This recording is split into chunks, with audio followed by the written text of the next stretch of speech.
Hey, you busy? Mm-mm. Okay, let me run something past you real quick. I tried all kind of ways to try to practice how I was going to have this conversation with you, what I was going to call him, what's the most respectful way to be disrespectful and still be in alignment with God and still not kind of portray the wrong message. I tried to make sure I dot my I's and cross my T's, but the truth of the matter is, I got to be honest, I need to take off that outfit. I don't operate well in that. I just don't. So I want to talk to you, and the only reason I'm using this term is because A, I don't want to say his name, and B, it's going to take forever to keep saying biological, blah, blah, blah. So I want to have a very, very unveiled, candid situation right now, this minute, a conversation simply about my father. I don't I don't know another way to do it except just from the heart, and that's what I want to do. I don't want to practice it. I don't want to say it in the mirror. I don't want to write down points. I don't want to do any of that. I just want to have a straight no chaser. It's coming from my soul. It's coming from my heart. This is just what it is, okay? So if you got to put me on, I don't know what you need to do, but I'm trying not to scream and go extra ham, and I'm going to try not to get emotional because that's not my truth. But just know my disclaimer is, and the reason for me wanting to have this conversation is, I feel like with this whole thing of like mental health and making sure you take care of yourself, that there's not a lot of truth in that practice. Meaning, I don't feel that people understand the true value of eliminating toxic situations. And no one can identify what toxic really is to you except you. For some, it may be physical abuse. For others, it's like, yo, I don't want to keep arguing with you. So that's verbal abuse. It may be emotional, whatever it is. But I think a large portion of this whole wave of the mental health and making sure you take care of yourself and all the other stuff and is just being honest with yourself. And so my honesty moment, my truth is, I ended all pursuit of trying to learn my father, know him, and everything else at the age of 30. And I posed the question to myself. I'm not even going to hold you because I do a lot of self-evaluating and kind of just like, how would you handle that? Because life kind of, every now and then it taps you on your shoulder and you're like, oh, I wasn't expecting that. Ooh, wasn't expecting that. But I feel like God does some pre-work to try to make you aware that there's going to be some stuff coming forward. I just want you to go ahead and be aware of that. But with that's just not I want you to be aware. It's also I want you to come up with a game plan with me. And so the question that I felt posed to myself was, let's say within the next 5 to 10 years, I reach a certain level of success or notoriety or whatever, and my father decided, hey, I want to get to know you. With me being this person that is, teaching people to be them best selves, and I want to strive to inspire and blase blue, what is the best option and the best answer and the best road to take? And so I had to split that into two things. I said, one, I'm always going to stay true to me and me first, because as long as I'm staying true to me, and of course putting God first above all things, then everything else got to take a hit. It just has to. Because at one point I was like, wait a minute, are you trying to make decisions so that whatever you decided to do in your professional life, it kind of aligns? Like, are you trying to be two different people? Wasn't that the very thing that I said I would never do? And this is me talking to me. I was like, no. Never will there ever be a situation ever where it's like, oh, but that's the best decision to make because of your profession. No, I don't want to be two different people. If I see that there's an area in me that needs to be adjusted, I want to adjust myself wholly, not just in one categorized area. So no, I'm not going to make a decision that looks good for my professional, because to me, your professional bleeds over with your personal. That's why there's so many scandals and everything else in certain places of work, because people have poor personal lives and they try to polish up their professional lives. And that's just not something I'm subscribing to. So if my name is on that catalog list, cross me out, because I'm never going to do it. So that was my first step. I was like, we're not separating the two. We're just not. And so my truth is, and I wanted you to hear it from me first so that if it ever happened again, I can go ahead and just redirect you and anyone else to this conversation, because this is my truth and no one's going to be able to taint my truth. My truth is, I have exhausted all options to try to mend something that never started. And here's what I mean by that. I can remember as a child feeling like maybe he didn't stay around because I was a girl, because I have no recollection of this man.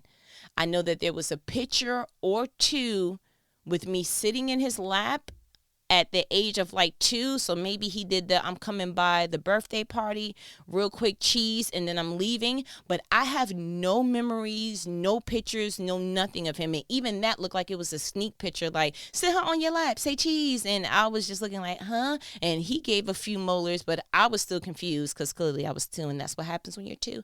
But I have no recollect. So as far as I was concerned, all throughout my life, I've never met him. I don't know him. I think I seen him in passing at one point, but it was never confirmed on who he was. And so I remember crying like heavily all throughout my life, my childhood, my teenage. It was terrible because I just wanted to know why this man did not want to know me. And so the only thing that pacified me at that time was, well, maybe it was because I wasn't a boy. And so the kicker for me was, but I had a very close relationship with my nanny. You know my nanny, the one that at the end of my conversations I say, all right, yet her son is my father. And so all my life I've known nanny. Day one, if you will, like the streets say. But I never knew him. And so it was really confused. Can you imagine how that felt to go to her house every weekend, every other weekend? She was there all my graduations. Nanny has not missed a beat. I'm talking about dictionary grandmother. You're hungry. What you doing? Buying you undergarments. It's embarrassing. Nanny, I'm 30, but you still gonna get these panties because it was a sale at Macy's. Okay, because I can't tell you what to do. Gotta respect my elders. Okay, great. But graduations, my children's life. I mean, A1 grandmothership, like platinum. Like if I had to give her an award, it would be such. But did not know her son. And so when I'm going over to her house on the weekend and every other weekend or however often I went, it was all the time, I would see pictures of him. And I remember crying over a picture one day or just looking at it because she had, old school, we had the bookcase where the TV was. And right above it, the TV was a picture of him. So I guess she thought I was looking at TV, but I was just staring at him, trying to process the other incompleted side of me. Like, oh, I think I have his top lip. Okay, great. And kind of swapping out features and things. Again, trying to piece together, who am I? Because that is a detriment, especially to a young girl, who did not have a successful or positive relationship with her mother. So I very much wanted to know, well, maybe you're the parent I would have gotten along with. And I would like to know you. So when she's thinking I'm watching TV, I'm staring at this picture, I'm crying, and you know what she would do? She would put the picture face down and say, well, I don't know what you're looking at that for anyway. Now, let me give you a little backdrop on my nanny, because I don't want to be out here talking about nobody's grandbaby in the wrong space. My grandmother has the heart of gold. But if I had to fuse together two components that created her, just to give you a little bit of a backdrop, it would be passiveness meets avoidance. And sometimes that came off like rudeness and just negative. In that space, being a child, hearing her say, well, I don't know why you sitting there looking at that anyway, came off as wow. And I cried. Being older now, more seasoned, and have gathered some more information about her, that was her way of trying to avoid the situation. I get it now, but I didn't then. I remember asking Nanny because she would be on the phone with him when I would go over there. But it wasn't the disrespectful, what you say? Like, she didn't want me to know she was on the phone. But when her phone rung, I heard her whisper, she's over here this weekend, so I'll call you back. And I was like, bro, I'm here. I don't, that was just crazy to me. And to top it off, I went down to go visit my aunt when I was 14 in Georgia, which made me want to move down here later. So it was a purpose in that. But you know how old school back in the days when you would pick up one phone in the home, if you picked up another phone located somewhere else in the home, y'all would be on the same line. So like if you picked up, you would have to say, it's for me. I got it. You're like, oh, okay. And you would hang up. Or if you were speaking to somebody and they was like, let me speak to your mother. You'd be like, hold on. Ma, pick up. Remember back in the day? Right. So I was upstairs. She was downstairs. The phone rung. I picked up. I heard her say again, she picks up the phone. So we'll call you. And that tainted my view on my nanny probably for the rest of my life. Probably for the rest of my life. Because at that point, she was very much aware that I wanted to know my father. She was very much aware that that was an incompleted space for me. I was crying all the time. It just was really, really bad for me. And so the switch that happened for me at that point was, she doesn't want you to know him either. She's actually helping him not be in your life. And so she became the enemy to me. It was like, oh, you know what? All this anger, sadness, everything that I've been feeling, yeah, I'm going to go ahead and just transfer that real quick over to your account because, yeah, I think I'm clear on what's really happening here. Because my mother tried to pacify me also. It was, I remember going to my grandmother's house and I'm like, who's that? And I would see a picture of a light-skinned child. And I'm like, wait a minute, it kind of looks like him. What's going on? Hold on, who's that? And I don't remember if she said it was your sister or she just blatantly said their name, but she eventually let me know, yeah, your father had another child. And so I went home crying. I'm like, he had another kid. And my mother's pacification to me was, it's okay. He's trying to work for that boy, and God's not going to bless him with no boy because he didn't do right by you. And in an odd, peculiar way, it worked. That pacifier worked for me. Indeed, it did. I was like, okay, that made me feel a little bit good. Like, well, maybe he see that he's doing wrong and he'll want to come back, double back, circle back real quick and get to know me. Until a year or two later, he had another girl. And so now I'm scratching my head. I'm like, well, how come he's staying for those two girls and not this girl, referring to me? And so I was like, okay. Went back, did the same crying spell. Mother gave me the same pacifier. She's like, he's not going to get no boy. Until about 2 years later, he had a boy. And I was like, wait a minute. And doesn't that hurt? Sidebar real quick. Doesn't it hurt to see the person who's hurting you get blessed with the thing that you felt like they didn't deserve? Doesn't that just feel like, God, you're supposed to be hitting them with lightning, not blessings? What happened? Did the ing get mixed up? Lightning, blessing? Like, did you want me? I can sort it out for you. I can pray this prayer real quick so you can sort it out. I don't really. And that was just like, So I tried the next best thing. Again, bless the younger me for just making all attempts to be attached to something that was a leech anyway, but I digress. Wrote a letter and was like, Nanny, can you give me his address so I can write it to him? And she was like, well, let me ask him if he's okay with that. And then, I'll go. So, she kind of strayed that along. Again, premium avoidance.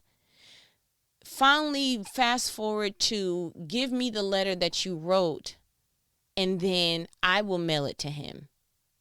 So then I went to my mother. I was like, why are they doing that? And she was like, he doesn't want you to have his address. I'm like, now, mind you, in this time, my mother is hiring private investigators. She's trying to find, because he went to a whole different state. So we, it was like Blue's Clues, like trying to find Waldo. That thing was difficult. And so with Nanny telling me, okay, you give me the letter, I'll mail it to him, I equated that to, he's finally going to get to know me. So I poured everything into that letter. I poured, I just always wanted to, and I was crying, I was taking breaks, I was just like, and probably at that time of writing it, I had to be probably in middle school, I want to say. Yeah, possibly in middle school.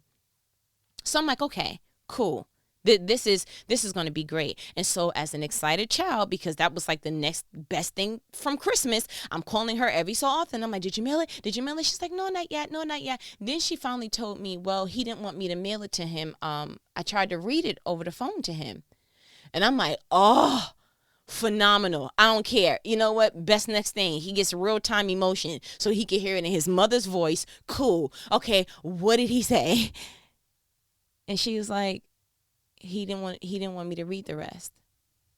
And I'm like, what do you mean he didn't want you? Now, again, to give you a little bit more backdrop, my maternal grandmother is about that business. She had, I guess, I don't know if it was because she's from Alabama or if it was because she had 9 kids, but my grandmother just had my maternal grandmother, we called her mama. Mama wasn't about that life. She told my aunt at 40 something, I'll slap the taste out your mouth. And my aunt sat down like she was 2, like, okay. Yes, ma'am. So to hear my paternal grandmother, Nanny, say, he told me he didn't want me to read it and you stopped reading it? Bruh, no comprehend. I didn't understand that. So it even further fed the narrative through the lens that I believed you are helping him stay away from me. Oh, you're helping this out. Clearly, because from the premise that I have of what grandmothers should be, the idea I have of what a mother should be, as much as my grandmother loves me, mama, she would have forced, if it was flipped, if my father was her son, oh no. No. It wouldn't have been, it would have been, hold on real quick. Get in here and pick up this phone. It just would have been. So I say all that to say, I continued on. Not only my anger for Nanny, but my search for this man. I wanted to know him. I lived in New York. He lived in Maryland. I wanted to know him. I'm like, it's a 4-hour drive. For whatever the reason, at 19, I don't know what it was, but I know that I tried again when I got my own cell phone. I called Nanny. I said, hey, this is my cell phone number. If it's just a matter of him not wanting to call my house phone number and then kind of, speak to my mother, he could speak to me directly. I gave it a cell phone number. She was like, all right, I'll give it to him, but I don't know what's going to happen. Okay, great. That went forward. Nothing came of that. For whatever the reason, at 19, he decided, okay, I'll go ahead and talk to her. And it was at work at that, because I was just like, I don't want to wait to say, oh, I'm at work, I'll call you. No, I want to take this conversation right here, right now, because what if he changes his mind? You know what I'm saying? And so I had all the questions. Why weren't you there? His answer was, just young and dumb and scared, which was disheartening. Can I just admit that now? Bro, you had 19 years to come up with a great answer. And you gave me the cliche, we could have found it on Maury statement. Like, that's what every deadbeat father says. You're young, dumb, full of, so that's what you gave me. But you know what? At that point, I was thirsty. He was feeding me whatever. And it was clenching my thirst. So I was like, okay, cool. My next question to him was, did you two lose your virginities to each other? And he was like, yeah, we did. Because in my head, I wanted to connect. Then why didn't you see me as something special, right? Like, I know the virginity baby, but still, like, it was I don't know, I connected that different. Maybe because I connected to my emotions. I don't know. Next question was, and I just went on a series of questions. Just, did you ever want to know me? And he was like, I did, but, I felt like your mother and my mother did a good job in making sure that you stayed on track. And again, nothing that, now that I think of it, satisfied my whatever. It was just, I didn't want to make the conversation difficult for him, because I didn't want him to be like, you know what, that's exactly why I didn't want to talk to her.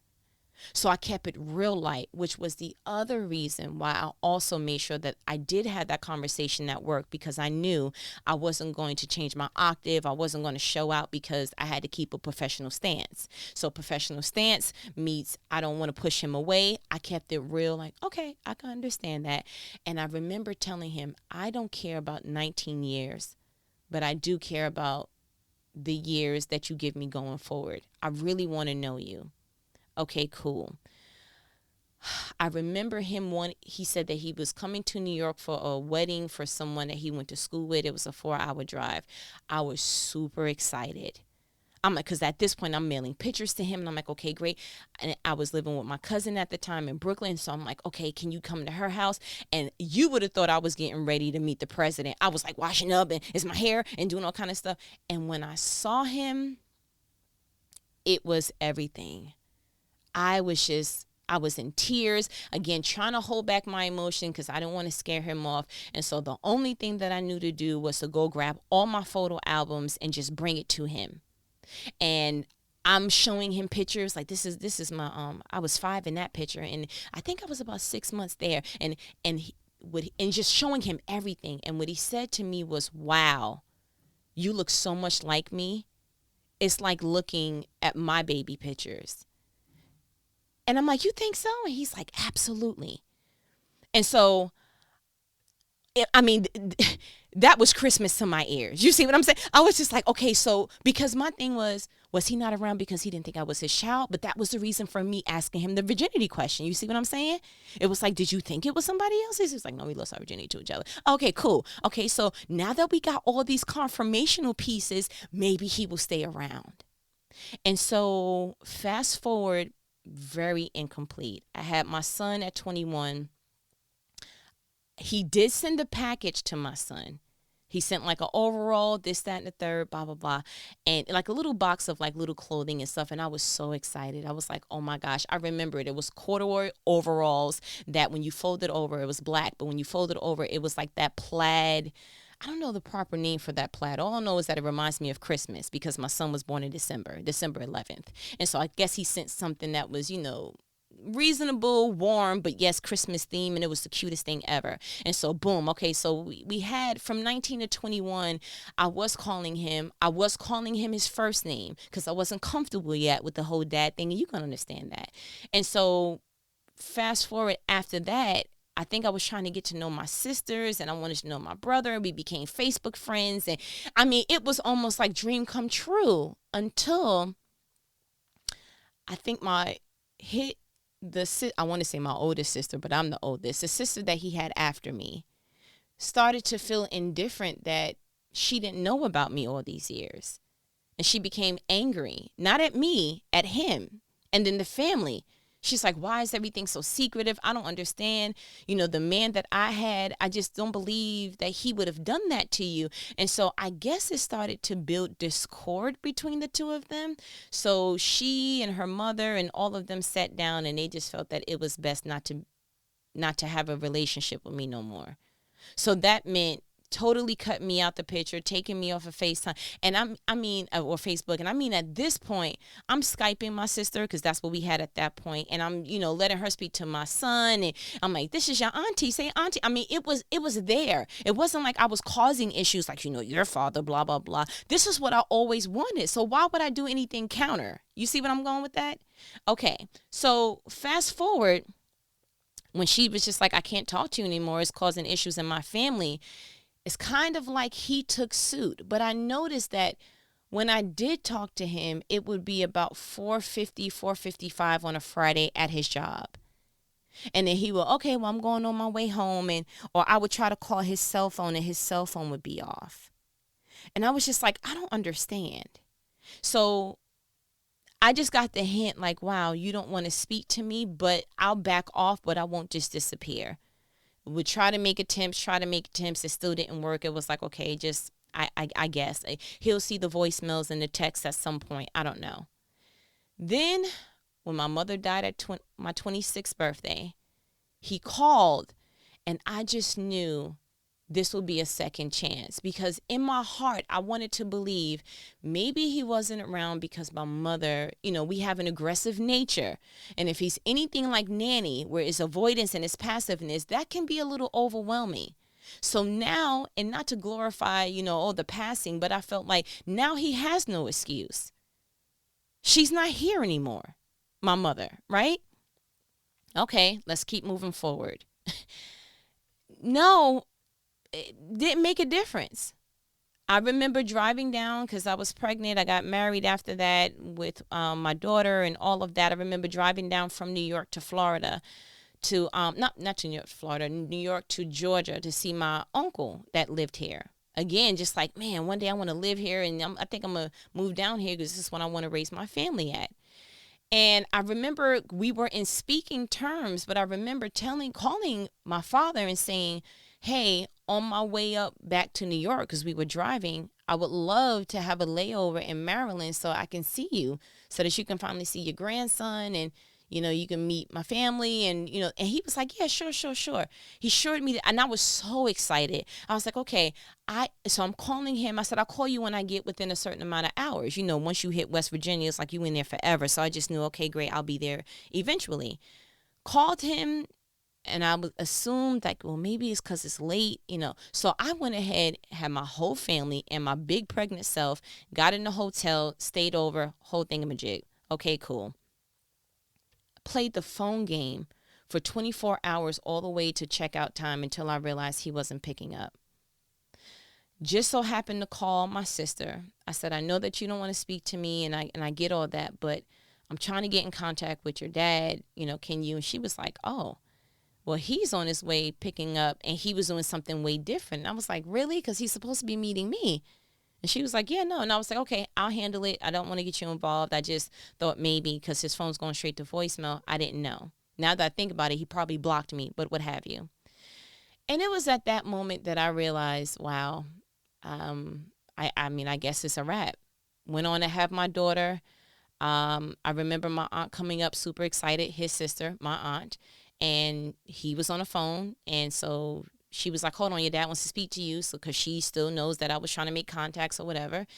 And he was like, oh, I'm so excited. I'm going to send you a package. I had no reason to believe that he wouldn't, because he did it for my son. Okay, cool. So we're going ahead and doing all that.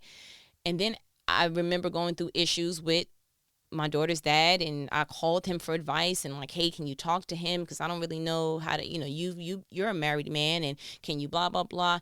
And then it just went from possible it could be something great to like, oh, you're just really making this clear that you're not interested. Because once I moved to Georgia and started spending more time with my aunt, I moved down to Georgia when I was 8 months pregnant with my daughter.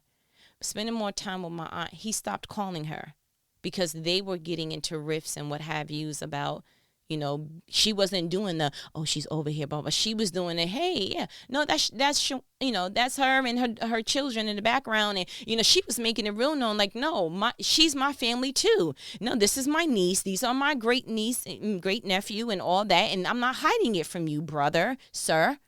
So they got into a little feud, and he stopped talking to her, which means that I guess anyone who was in close relation to me, he kind of also, my grandmother would have to, she was still doing her normal, she's here, do you want me to call you back later? And on all of that. So fast forward all the way to me being 30. On my 29th birthday, and I told you this before, he pretty much was like, listen, he gave me this sob story about how he wants to do better, and he's a good guy, and if anyone knew about me and what he's done, they would look at him like a monster, but he's not a monster, so he want to make things right. And I'm thinking he's getting ready to say, we're going to spend more time together, we're going to do this. And he was like, he needs a paternity test, which was mind blown, because do you remember me saying he admitted they lost their virginities to each other? So I was like, who could you possibly think my father is? And he said, well, I kind of think it was the basketball player Anthony Mason, because he was hanging around with your mom a lot. And I'm like, sir, Wesley Snipes' complexion plus Wesley Snipes' complexion, a.k.a. Anthony Mason, does not make my complexion. I mean, if nothing at all, please just look at the obvious. They're too dark, sir. Like, that doesn't make any sense. Are you trying yet another way? So I gave it to him. I said, cool, just make sure you do it before my 30th birthday. Whole year went by. I was just like, you know what, big dog, I'm good on you. I'm good on you.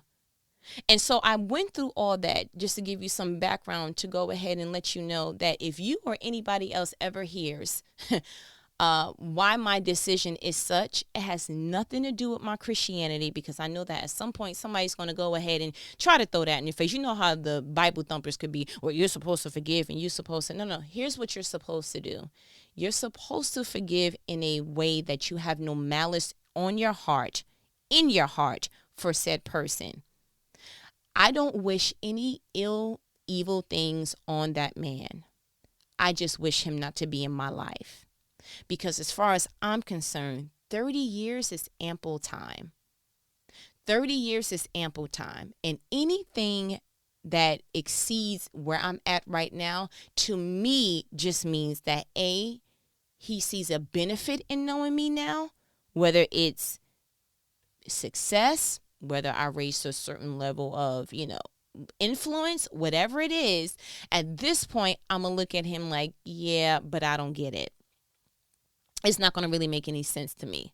And I'm having this conversation again because I went ahead and asked myself the truthful question, but also because his grandmother, my great grandmother, is in hospice right now as we're speaking. And I asked myself, I said, you know that you're connected to people that he's not connected to. So how do you handle that?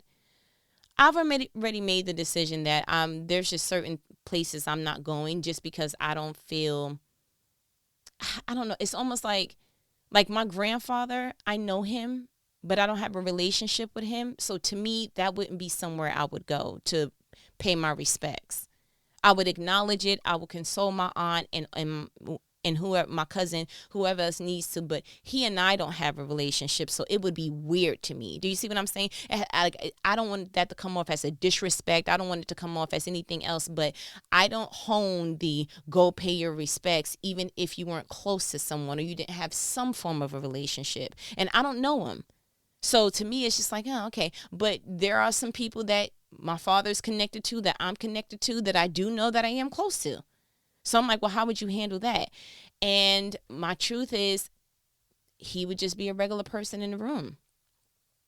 Honestly, I don't know if it's because I tried so much or if it's because I'm from New York and we have the mean on and off button, but my switch don't go on for him anymore.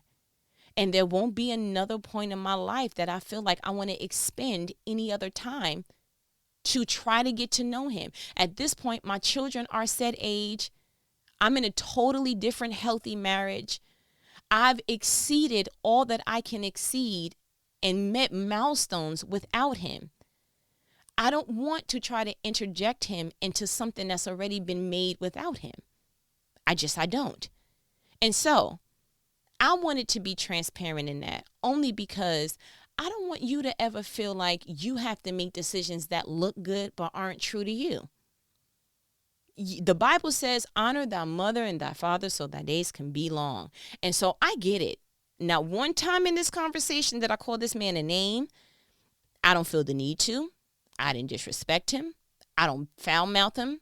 My kids don't know nothing about him outside of what he did and did not do in my life, minus the emotion. I don't really have it for him. So whether I get where I know God is going to bring me for StriveNinspire or whatever it is, I'm going to have to take a page from Shaquille O'Neal.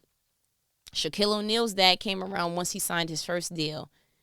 And Shaquille O'Neal was like, sorry for that, man. Hit him with the Keke Palmer. Like, I don't know that man. I'm sorry I never met that man. I'm sorry for that man. And to be honest with you, and I just want to let you know, because it means something to me how you perceive me, but it doesn't mean something to me to put on an outfit or a coating that doesn't suit me. I want you to see me as a human who has flaws, who is learning through those flaws, who is teaching you and others through those flaws. But I don't want you to see me as, oh, but she's supposed to be making said decisions. No. The basis and the foundational piece for all of my decisions, I pinky promise, you don't have to ever guess. I'm going to go ahead and tell you now, will always be God, my family, and my truth. If it does not equate to those three things, then everything outside of it can have a nice day. I am willing to lose whatever to stand by my truth. And so my truth is, as far as my father's concerned, there's nothing to discuss.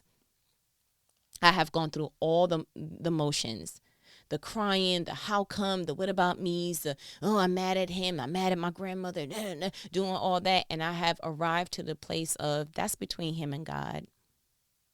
And so if there's any decision that you're struggling with, I want you to come up with some foundational basis. You heard my 3.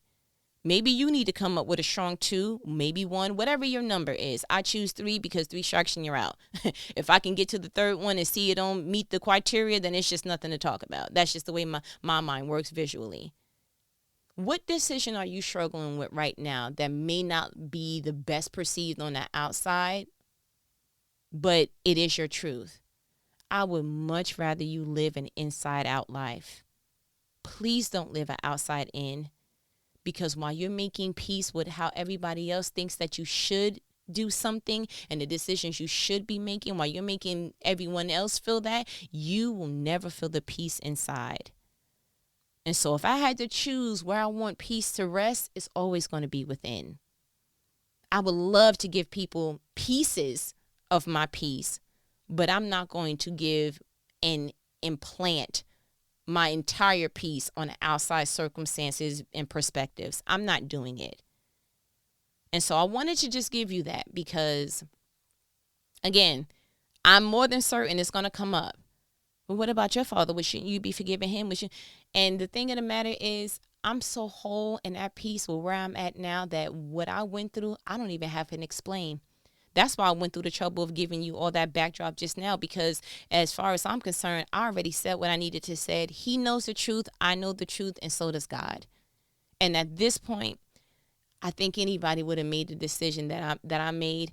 And I don't know this man enough to chase him. Like I told him very respectfully, as respectful as I could. If I take away the fact that you are my biological father, it looks like I chased a man for 30 years. And that's not me. I'm not chasing nobody but Jesus. Real talk. I can't even. And the more that I mature and I sit in that, it feels like if that's your truth and you don't feel like you're sinning against God with that truth, and that's the truth that best sits with your family and it doesn't affect them, I'm good. And I think you should come up with some perspectives that meet the same criteria. Don't you ever, ever have anybody making you feel like what you should do. Not if it don't feel true to you. No.